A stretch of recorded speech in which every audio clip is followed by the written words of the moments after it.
Hello everyone, if you're looking for a barbarian build bleeding on Diablo 4, this one will easily apply bleeding to bosses and enemies. I'll also explain everything that you should know about the twists of this build and especially about thorns.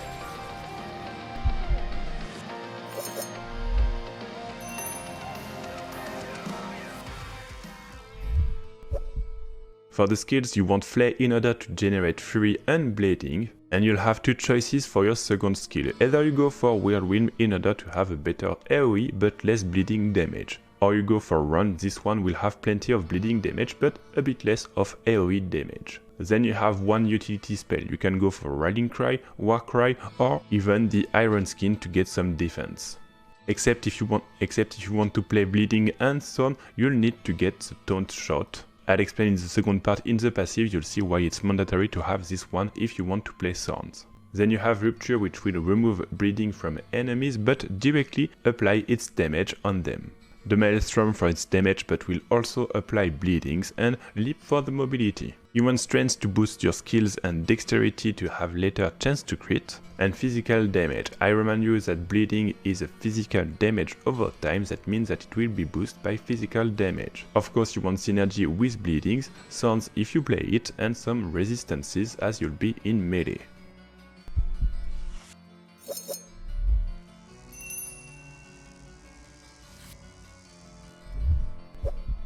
So you start with Flay and you have this one which will grant you a chance to make enemies vulnerable.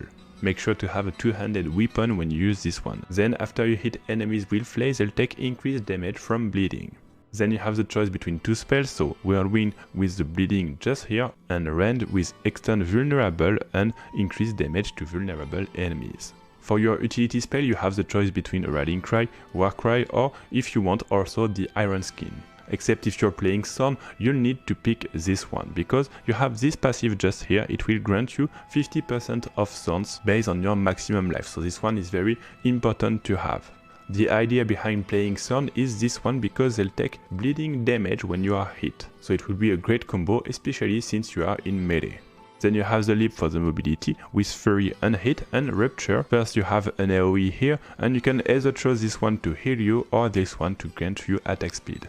You also have one interesting passive just here which will increase damage to vulnerable enemies for your bleeding. It's not for now, but keep it in mind for later. For the ultimate we want the Maelstrom with the associated passive, and you'll have the second attack which deals some bleeding. So it's not mandatory, but it's interesting to have this one. For the passive you want this one. It means that your bleeding can crit. So when you have chance to crit and critical damage, basically your bleeding will be boosted by your critical damage. You also have bleeding effect on overpowering, but this one is less interesting.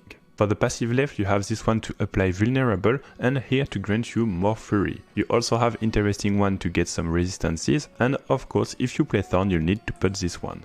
You'll have global boost to damage with this node, and you also have this one which will increase your chance to crit with a two-handed weapon. Lastly, for the mastery you'll want to take the two-handed sword which will globally increase your bleeding damage. I'll end up this video with some gameplay, one with Whirlwind and one with Rend, in order for you to better choose your spell.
Thanks for watching this video, don't forget to follow the channel if it's not done already, and feel free to post in the comments if you have any questions.